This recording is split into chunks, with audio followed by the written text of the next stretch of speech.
My cheating wife told me, I'll be gaining experience with other men for a few years. You'll just have to live with my rules. I thought she was joking, but she was dead serious. So I said, then I'll be comparing you to other women too. She completely lost it, and here's what happened next. Can you imagine the gut punch? The moment your wife, your partner of 23 years, looks you dead in the eye and tells you she's starting to date other men tonight. That was the day my world shattered, a betrayal so profound I still struggle to wrap my head around it. It was a Monday, and honestly, it had been a good day at work. I was whistling a happy tune, walking through the door, briefcase in hand. Then I saw her, Lauren, sitting at the kitchen table, a glass of red wine in front of her, and my favorite whiskey bottle beside it. I dropped my bag, poured myself a drink, and sat down. What's the secret, Lauren? I asked, noticing her sly smile. Her eyes met mine, and a shiver went down my spine. There was something unsettling there. Do you think I've been a good wife and mother all these years? She asked, calm as a summer lake. I furrowed my brow. She knew I was a thoughtful guy, and she could practically see the gears turning in my head. Yes, I think so, I replied, trying to stay composed. And what are you trying to say with that? A few seconds hung in the air. Then she dropped the bomb. Today, I want to go on a date with another man. I felt the bile rise in my throat. My mind went blank. A date with another man? I stammered, barely able to form the words. She looked at me like I was a simpleton and nodded slowly. Yes, with another man, Trav.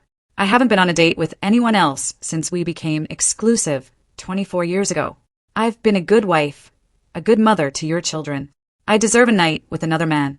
A chance to try someone new, not for love, just for pleasure. I'm 47, and I can't stay beautiful forever.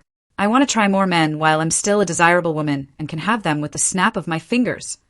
My jaw literally dropped. I knew I'd heard her right, but surely she couldn't be serious? She just nodded as if reading my thoughts. Damn, I muttered. She stood up, heading upstairs to change. When she came back down, she looked absolutely stunning. A little black dress, clinging to her, a deep cutout, barely reaching her thighs. Light makeup, her long blonde hair in a high ponytail. She was a vision, and she knew it. She looked at me, and I felt completely exposed. Then I won't let this happen, Lauren, I said, standing up. I don't know what you're thinking, what you're doing, but you won't do this while remaining my wife. Her bright smile twisted into an ugly grin. You won't ruin this evening for me, Trav. You can talk tough, but you know you won't divorce me over this. Where will you find a woman like me? Nowhere. And you know it. The children will hate you for destroying our family. Suck it up, Travis. Let me have my fun for a few years. Then it'll be just you and me again, and we'll grow old together. You love me. You don't want to be left alone while I have men lining up. A car horn honked outside. She grabbed a small bag and walked over, trying to kiss me goodbye. I recoiled, shuddering. She looked surprised, then hurt, then angry. I'll be back home. I don't know when, she snapped and walked out. I watched in horror as she left. Could our 23-year marriage really be over? It certainly felt like it. Lauren had always been beautiful. Since she was a teenager, she knew how to get what she wanted with a smile and a bat of her eyelashes. I fell for her hard in 8th grade. We dated. She dumped me for the football star, and for years, she acted like I didn't exist. I was just one of the faceless masses. Then, years later, after college, pure coincidence brought us back together in Grand Rapids. I was at a bar with colleagues when she walked in, and every head turned. Who is this goddess? My friend Steve croaked. Without thinking, I blurted out, This, ladies and gentlemen, is Lauren, the goddess, and your humble servant's 8th grade girlfriend. Everyone stared. I tried to play it down, saying she'd ignored me for years. But she heard us. She came over, called me Trav, and kissed me right on the lips, stunning my colleagues and me. She dragged me to her table, and I spent the rest of the night with her and her friends. Before I left, she put her number in my phone. She was intrigued that I seemed so indifferent. It had never happened to her before. 2 days later, she was waiting for me by my car at work, looking absolutely incredible in a dress that was definitely a size too small. Why didn't you call, Trav? She purred. I tried not to stare, but she was like a siren. She leaned in, wrapped her arms around my neck, and kissed me. Her tongue slid into my mouth, and I was defenseless. My briefcase dropped. My colleagues, who had stopped to stare, quickly drove away. We went to lunch. She kept tugging at her dress, and both I and the young waitress seemed to enjoy her struggle. I was wary, but when a goddess turns on the charm, you're toast. That night, I saw her without clothes for the first time. She was everything I'd imagined. I knew if this was my only shot, I had to make it count. Afterward, we lay there, looking at each other. Apparently, I screwed up big time a few years ago, she whispered, smiling. You have amazing abilities. Who would have thought? If only I had known. We've lost several years. She knew what she had in front of her. Even if I wasn't in her league, looks-wise, I was handsome, fit, and had a good career. And she thought I was very good in bed. Despite my doubts about her self-esteem, our relationship grew. Her beauty was obvious, but I slowly fell in love with who she was. I bought a ring. Before proposing, we sat down to talk about fidelity. She'd been impressive so far, but I needed everything out in the open. I don't know much about your past, and I'm not asking for numbers or names, I said, placing the small black box on the table. What happened in the past stays there. Same for me, but I need to know about the future. From now on, I want us to be exclusive. Fully. No ifs, ands, or buts. If you don't think you can do this for us, I need to know now. She looked at me, then at the box. I will never cheat on my husband. Never. I remembered those words. Apparently, she didn't consider what she was doing now cheating because she warned me. But I knew better. She hoped I'd see it that way. For 23 years, she was a true wife. I knew I should be grateful, but I wasn't. When I said, I love you, I meant forever, not a measly 23 years. Not a week went by without Lauren getting hit on. She was a 10, hell a 12. A rare goddess. At first, she told me every time, trying to be transparent. But after a few years, I told her I trusted her. I only wanted to know if someone wouldn't take no for an answer. Me. Women rarely approached me. My wedding ring was a shield. I'd talk about my wife and kids, and any sparks would die. I didn't even realize I was doing it. Our almost fairy tale marriage lasted 22 years before Rosa Esposito walked into the picture. Rose, 42, was a dark-haired beauty, married for 15 years and openly unfaithful. She'd share stories of her affairs with Lauren. So, you haven't tried anyone since you got married? Rose asked one day during a coffee break. You're a rock, but I don't believe you don't want this. Lauren had noticed lately that she wasn't getting as much attention in bars. Younger women were. She was starting to doubt her allure. What if hubby lets you try? Rose pushed. What then? Lauren's face lit up. She'd never considered that. I guess if I had permission, then it would be a completely different story, she admitted, a mischievous grin spreading. Have you ever thought about asking permission? Rose pressed. Everything worth having is worth asking for. Lauren's face darkened. He will never give me permission. Never. Should I do everything for you? Rose asked. Unspoken permission. Tell him. Then take what you want, regardless of his answer. Tell him he loves you enough to let you do this, that it has nothing to do with love, that you only love him. I woke up to the sound of a car approaching. It was a little after 3 a.m. I'd finished half a bottle of Woodford Reserve. Great evening, I quipped as she walked through the door. Her hair was tousled, makeup gone, clothes rumpled. She didn't look remorseful, just smug. I could say the same to you, she hissed. You didn't have to wait. You know I'm going to sleep, and you may be, but never again in this life with you. I snapped back. She gave me a look of disgust and headed upstairs. I poured more bourbon and went back to watching ESPN, spending the night half sitting in my folding chair, stomach grumbling. Around 9 a.m., I finally got up and made myself breakfast. I heard the shower. Normally, she'd come down in a robe. This morning, she didn't come down for an hour. When she did, she was impeccably dressed and made up. Did you happen to leave me something to eat? She asked. I made a big pot of coffee, but you cook your own food, I said, my voice flat. And since you're dressed at home, I think now is the time to talk. She was surprised by my emotionless tone. She expected me to foam at the mouth, to be irrational, easy to manipulate. Rational Travis would make the conversation much more difficult, she must have thought. Don't you want to know about last night? She asked quietly, a note of superiority in her voice. Did she really think I wanted to know how I was cuckolded? Hardly. I want to know how you see our marriage moving forward, I said, my voice no louder than hers. As I said yesterday, I intend to try several other men over the course of several years. Only intimate, no love. I only love you, but I want to try a few more men while I still have the looks and the body. I gave everything to you for 23 years, and I never had a thought about betrayal. I want the thrill of something unfamiliar. You're wonderful in bed, but I want some variety. Have some other experience for a while, and then you and I will go off into the sunset together. And I will be grateful to you for this experience, and will spoil you exclusively for the rest of our days. I listened intently as she spoke, buttering toast for her coffee. The dispassionate way she talked about the most important thing in my life was chilling. So many questions, Is it all because you want variety? Am I not enough for you? I asked, my voice cracking. She started to answer, but I cut her off. So, you want to live in an open marriage for a few years, and then return to monogamy? Does this mean I can date others too? She tried, unsuccessfully, to suppress her giggles. The idea of her sweet, quiet husband dating another woman was laughable to her. I raised my eyebrows and shrugged. She had no idea what that meant. So, would you like to go on a date with Rose? You know, a very nice woman from my office. I'm sure she'll be happy to agree, Lauren said, knowing Rose would jump at the chance to help her. I looked puzzled.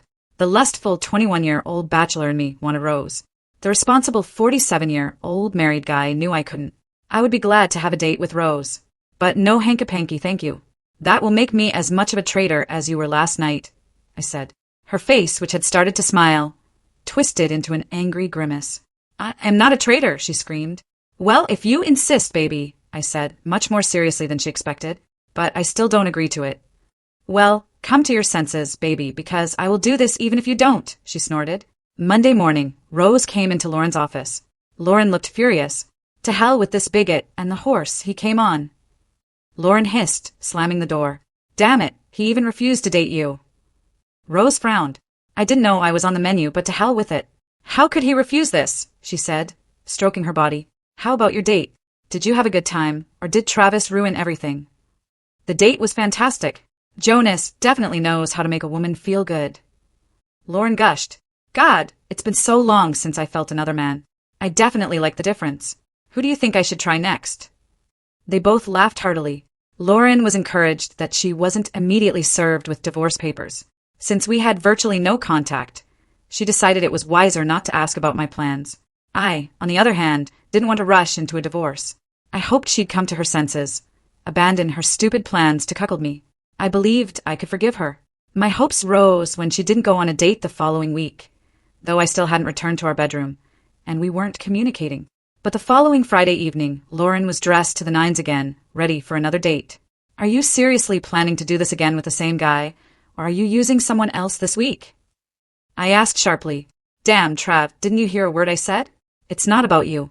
It's about me and my desire to get something before I get too old to attract anyone. It's not that I want you less. I just want more and different. People constantly pester me. I just want to enjoy it. I will always come back to you, she said. What if I don't want you to come back to me? I shot back. I won't share you. I won't sit idly by while you have fun. I'm not made for this. I won't wait until you try half the male population of our city. When you had your first date, I wasn't sure, but I think I could survive it once. Twice is extreme disrespect, extreme betrayal. Stay outside all night, party all night, we're done. This is not why I was created on this earth. My voice trembled. WWW, she said, making speaking movements with her fingers. You don't want to lose me.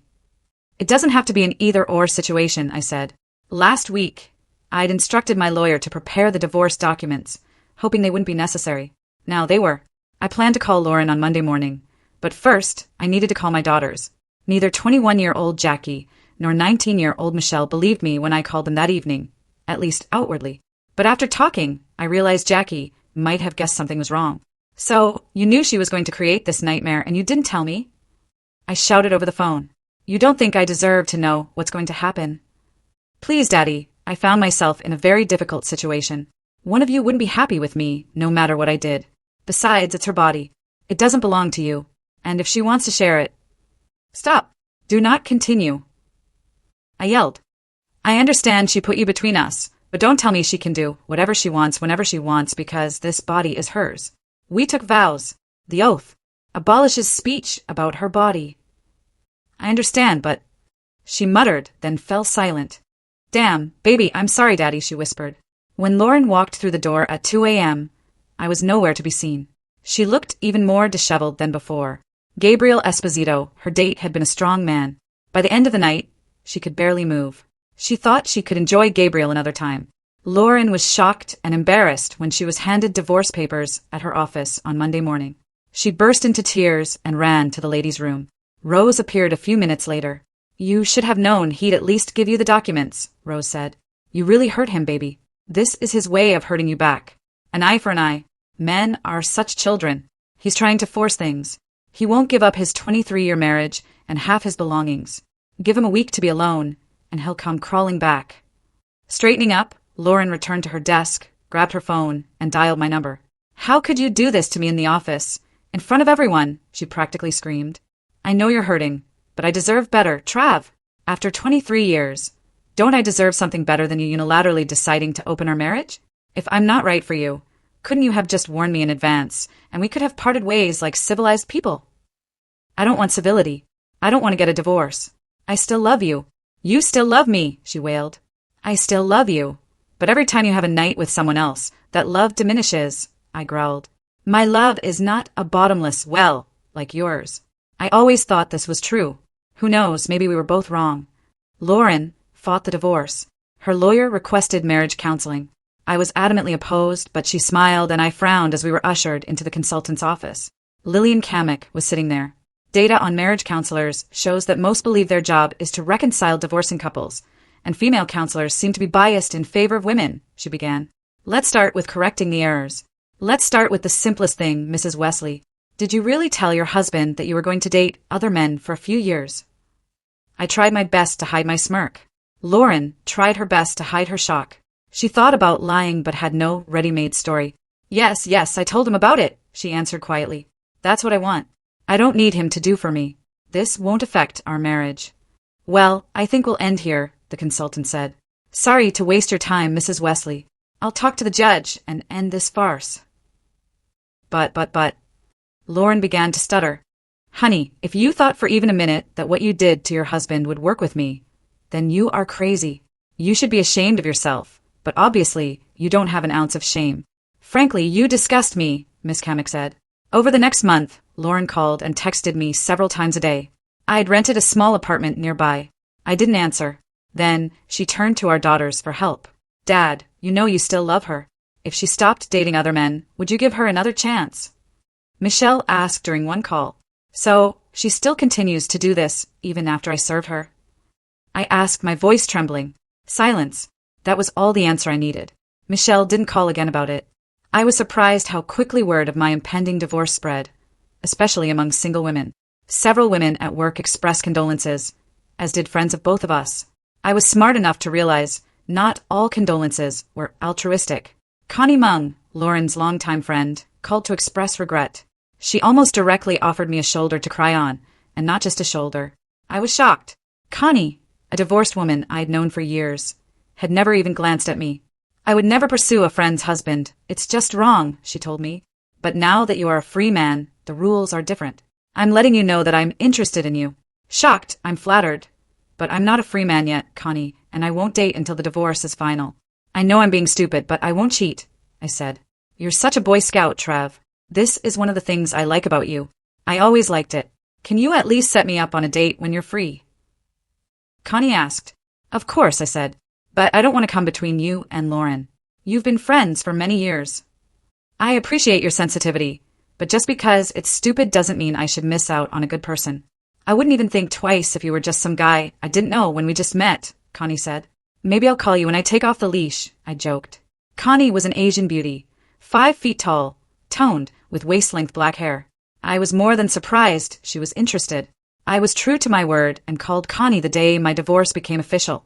That Saturday evening, we went to a restaurant and then a jazz club. Connie noticed I was awkward. I feel like an inexperienced 15-year-old, I replied. I haven't been on a date with another woman in over 26 years. Don't tell me the protection in your wallet is the same one you had on your last date before Lauren, she joked. Should I have had protection? Crap, I didn't even think about it. Well, I'm a noob, I replied. At the end of the evening, Connie kissed me tenderly. We both felt good, and I promised to call again. I didn't think much about taking off my wedding ring, but apparently it was a big deal for single women. My female colleagues noticed the empty spot on my finger, and suddenly the flirting in the office increased noticeably. This was new to me. One day at lunch, I told my best friend Robert about it. There are a lot of beautiful women in this office. How did I not notice this before? I asked. You, my friend, were just a terrible henpecked man, Robert said. You were so deeply in love with this woman that you didn't even look at other women as intimate beings. I mean, she is a beautiful woman, no doubt, but you let her put your courage in her purse. And maybe that was part of the problem. She is constantly being tested. It has value. And such a vibration emanated from you that not a single woman even looked at you in the first month after the divorce. In the first month after the divorce, I went on 4 dates, 2 with Connie. I hadn't slept with any of them yet, but that wasn't my goal. In the second month, I was just as in demand and slept with 2 women. My daughters, who had been in more contact with their mother recently, heard her constantly assert that while she could have virtually any man with a snap of her fingers, their father was an ordinary man in his 40s who would find it difficult to even find a mate, let alone a permanent girlfriend. They started to feel sorry for me. One Saturday morning, about 2 months after the divorce, they showed up at my apartment unannounced. I was unhappy to be woken up at 8:36 a.m., especially since I'd entertained a companion until late the night before. Sonia, a stunning 25-year-old, was the daughter of a friend who needed a reliable gentleman for her wedding celebration. The evening went so well that we decided to end it at my place. She was sleeping in my bed when I opened the door in a robe. "What?" I asked, seeing their smiling faces holding bags of bagels, smoked salmon, and cream cheese. "Hello, Father. Could your 2 beloved daughters come over for breakfast?" Jackie said as they entered. I kissed them both and led them to the kitchen. We were just putting away the bagels when Sonia emerged from the bedroom, wearing one of my white shirts, half buttoned, and probably nothing else. "Sorry, I didn't know you were expecting guests, baby," Sonia said. "Mom said that you were your own boss." No, Sonia. These are my daughters, Jackie and Michelle," I said, pointing. "We went to have breakfast bagel with salmon," Sonia giggled, her large chest jiggling under the shirt. She brushed her thigh against my arm and sank into the chair next to me. We made small talk for a while until Jackie asked if I'd spoken to Lauren lately. I frowned for the first time in days. "I have to tell you, Dad, we thought you were already missing Mom," Michelle said. "We know that she misses you, but I thought that when I was gone, she would live her life to the fullest. I know that I was an anchor for her, though she was hanging out with them 2 at a time in our old bed, Dad," Jackie exclaimed, while Sonia giggled and Michelle frowned. "She's not a lecher, you know. Really think about this for a second. How many different guys has she had a night with since we broke up, and those that I knew about before I left?" Both girls blushed and lowered their heads. Wow. If it's 2 guys a month for what? 10 months, that's 20 different guys. With 3 guys a month, 30 for me. "There are a lot of guys," Sonia said. "If looks could kill, my daughters would have buried Sonia right there." She knew it. "Hey, don't blame me if a woman can't keep her legs closed," Sonia said. Children, let's not ruin my good weekend," I said. "Sorry," all 3 young women muttered at the same time. "So, you are a couple?" Jackie asked Sonia quietly. "You don't look older than me. Your dad said that we are the same age. But don't worry, I'm not going to ever become your stepmother. We're just friends. He's a great guy. He was my date at the wedding reception last night, and he's kind of a hottie. Did I mention that he's also a great guy?" "Well, we have to agree that he's a great guy, although we know he can be a bit of a jerk from time to time," Jackie said. "And yeah, he's kind of hot for a guy who's old enough to be your dad." It was Sonia's turn to blush. I blushed too. "Hey, baby, remember that we have lunch with the newlyweds' families at the hotel at noon. I need to take a shower and grab some clothes from my apartment before we go," Sonia said. Both daughters rolled their eyes at their father. "Mom, she's my age." Jackie told her mother over lunch a few weeks later, and it didn't look like a one-off. They spent quite a long time together. They enjoyed each other's company. "I don't think he'll crawl to you soon, Mom." "No, you just caught him on a lucky day. He was probably helping a friend's child and got lucky. She is probably a girl of easy virtue who will have intimacy with anyone. Your dad is a great guy, but he's not a stud, Jackie." Jackie raised her eyebrows at her mother. "You always seemed pleased with him until you told him you were going to leave him. Why didn't you just cheat on him without telling him? Wouldn't that be a lot easier? You might as well have the cake and eat it too." "That would be cheating, Jackie. And if he caught me, well, then we would break up.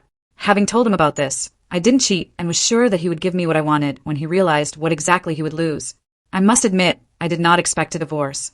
I never thought he would have the guts to do it."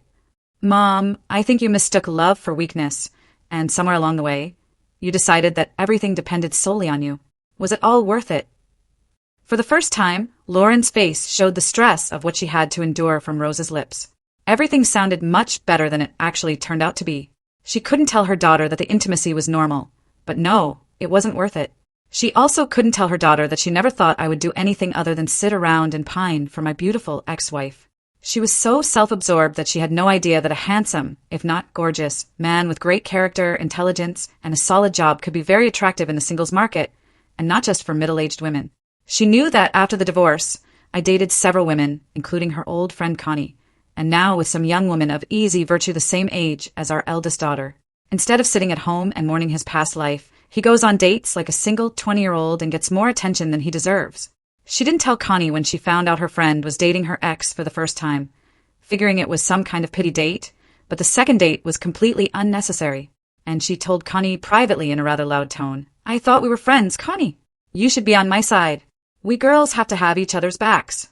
But he didn't do anything wrong to you, Lauren. And he is a good guy. Great. He is everything I want in a man. Why don't I date Trav? Hell, women are lining up to go on dates with him. He's prime edge beef on the hook, girl, and he's a great gentleman and great in bed too. I will go on a date with him anytime he invites me. How could you drive such a man away? Lauren silently stared at her friend, mouth open. She was just beginning to realize that her mistake was growing by leaps and bounds. She loves Travis and hates coming back to an empty house at the end of the day. She hates sleeping alone at night. I, of course, could not have imagined that my life would become so exciting. I would have been quite happy if my old, boring life had remained as it was. But other than that, life suited me quite well. Work is good. Social life is great. I enjoy being with several women of different ages, and most of my dates end in bed. I'm certainly not looking for a long-term partner at the moment, but I sure enjoyed the smorgasbord. There's more to life than just being married to a beautiful woman. Mara Goodling, with shoulder-length silver hair streaked with purple in a ponytail, emerged from a hole in the back of her Chicago Cubs baseball cap.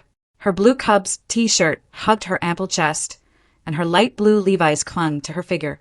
Despite being 60 years old, she drew more than her fair share of stares in the left field bleachers at Wrigley Field.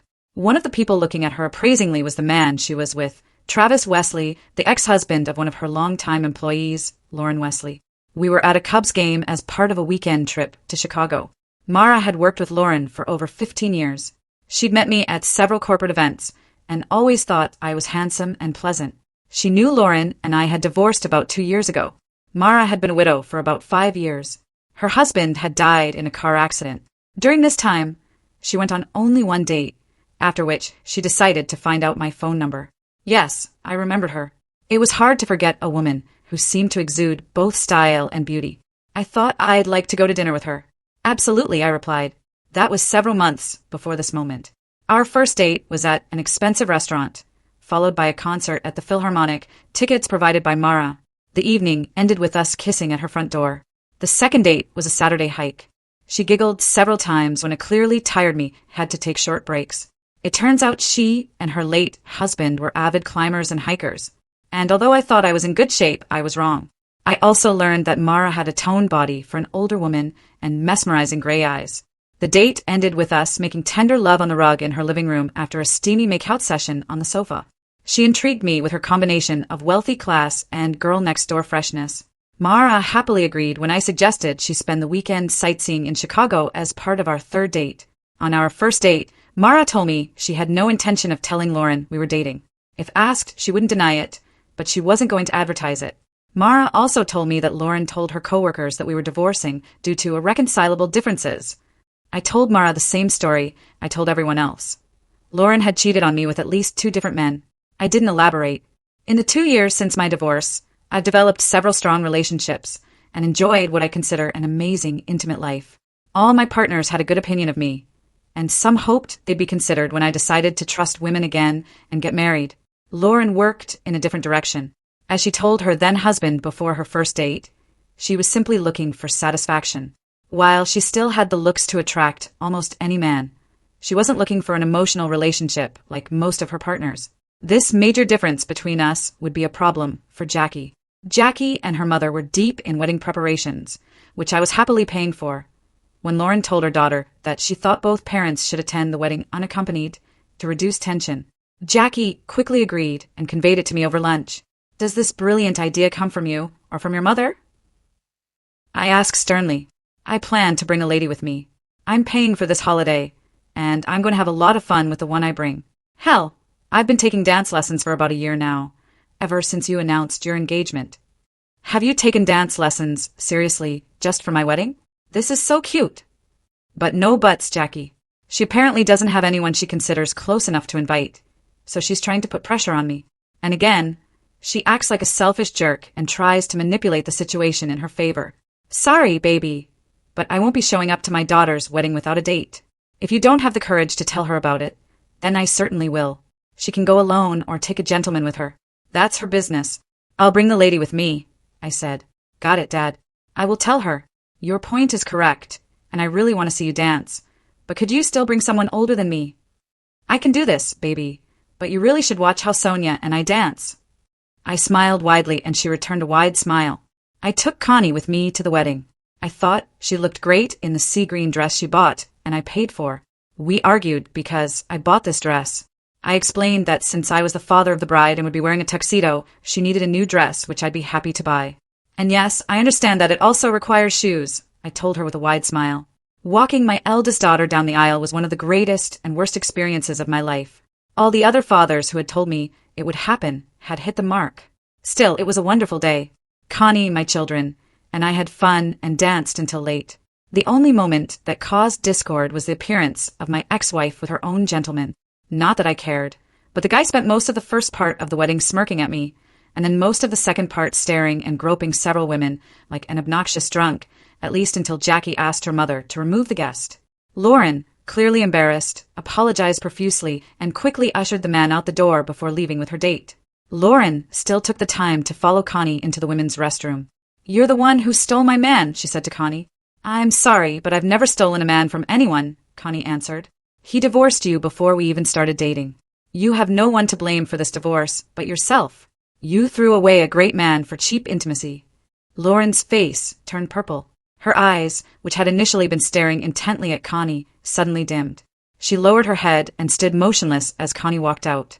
Connie never said a word to me or the family because she didn't want to ruin our special day. A few months after the wedding, Michelle visited me and seemed restless. I watched her for a moment before asking, Okay, Mitch, what's going on? You've been kind of nervous all evening. Michelle blushed deeply and began to stutter. I knew something was very wrong. Dad, you know Mom talks about getting back together with you from time to time. About how she will win you over when she stops having intimacy with other guys. You two didn't have a night or anything, did you? She asked. My nightlife is none of your business, young lady. I snapped. But no, I didn't sleep with your mother. And what? Yes. The fact is that she has a venereal disease, Dad. I heard the end of her conversation with her friend Rose, and she said that she had syphilis. Michelle said, quietly without looking me in the eyes. I looked surprised, then said, I guess you're telling me this because you're worried about me, I said. But it is standard state policy to tell all possible recipients of the disease that they need to be tested. I did not know that. I was just worried about you, Dad, she said. I know Mom is still sleeping around. Several of my friends warned me that she was quite promiscuous. It's always awkward when a friend tells you that your mom isn't perfect. A few days later, I received an unpleasant call from Mara. I immediately realized she was worried about the same things as Michelle, though she obviously also had concerns about her own health. If you're wondering if I slept with my ex, the answer is not just no, but hell no, I said. Believe me, Mara, I understand your concern, but I can't help the fact that my ex is a scandal. The scandal is the nicest thing I've heard about her in a long time. In recent months, her activities outside the home have become the subject of gossip on the sidelines. It seems like the longer she's single, the more she loses her guard, Mara said. Lauren used her STD as a starting point in her plan to get me back. She was satisfied that she had had enough men to last her for the rest of her life. 6 months after the doctor said she was cured, she began a plan to get me back. She was still slightly resentful of me for divorcing her the first time, which was not her original plan. This plan might have worked if other women had not started hunting me. Lauren had no doubt that she was a treasure. She didn't expect me to be as attracted to other women. I know he's a great guy, but can't these women see that he's nowhere near my level of intimacy? She said to Rose one day as both women sipped margaritas at the bar, waiting for their dates. Rose had pushed her friend to her current lifestyle. She knew I was handsome, but she greatly underestimated the depth of my personality, also because I always obeyed my wife. She expected me to just sit around and mope, while my wife had fun with other men. Who knew that Travis had such an inner core? Lauren and Rose had been keeping an eye on me since Lauren gave me the ultimatum. And in truth, it turned out that my post-divorce life was almost as intense as Lauren's. If Lauren had been more honest with herself, she might have admitted that her ex-husband's intimacy seemed to be much better from an emotional standpoint. I was more than surprised by the voice on the other end of the line. I hadn't spoken to my ex-wife for almost 2 years. One of my daughters must have given her my new cell phone number. I hadn't forbidden them, but I'd said I didn't consider it necessary to ever speak to her directly again. "Hi, Trev," she purred in her sweetest tone. "I think it's time for us to talk. I thought we shouldn't talk until Mel got married, but since this is not yet the case, maybe we will return to silence again," I said. Still the same Travis. Still trying to deny that you love me. But you know what? You love me. You know you want me back. Still the same Travis, I replied. You still think that everything revolves around you. Look, Trav, I know you're still mad at me, but I really love you. I probably should have just cheated on you and kept you in the dark, but that would have been cheating. It was still cheating, Lauren. Just because you told me you were going to do it doesn't make it any less real. You did it because you thought I would never give up on you. Do you think I'm that pathetic, Lauren? I said, I know you think you're a 10, hell, a 12, but more than that, you're gorgeous. I don't have to live in your shadow, as the last few years have shown me. I am not just the husband of a beautiful woman. Other women want what I have to offer and are willing to repay me emotionally. My last few years have been absolutely wonderful. Why would I want to date a selfish woman again who clearly doesn't respect me and, no matter what she says, doesn't love me the way I loved her? Loved her in the past tense. After disconnecting, I put down the phone and turned to the woman next to me. Are you ready for the second round? I asked Sonia. Sonia eventually found her soulmate and married him. But Connie and Mara continued their relationship with me. I fell in love with both of them in my own way, but never married again. They also loved me in their own way, and both women accepted this relationship together. Moreover, a few years later, both were invited to attend the wedding of my second daughter, Michelle, with me. This did not please Lauren, who did not invite her boyfriend to the wedding. She complained to her daughter, but Michelle did not support her. After me, Jackie and her family, Connie and Mara, are the two closest people in the world to Dad, Michelle answered. They love Dad for who he is and put him above their own selfish interests, which not everyone can say about themselves. He was yours, and you left him for more intimacy. Why? Simply because she was afraid of getting old and thought that he had no other options? That he would never give up on you. Not for anything and not for anyone. I was happy with my life, even if it wasn't my first choice. I left a situation that I considered unacceptable. Lauren's life was not one of loneliness and remorse. After all, she was still a beautiful woman, and beautiful women often just need to show up for men to start hitting on them. Lauren was often approached and had quite a few short-term relationships. However, none of them developed into anything long-term. Looking back, Lauren had to admit that she regretted telling me she was going to leave me, only because she still couldn't come to terms with the fact that I had given up on her so easily. How could she have miscalculated so badly, she often wondered to herself. She was a 12 out of 10, but he was only a 6.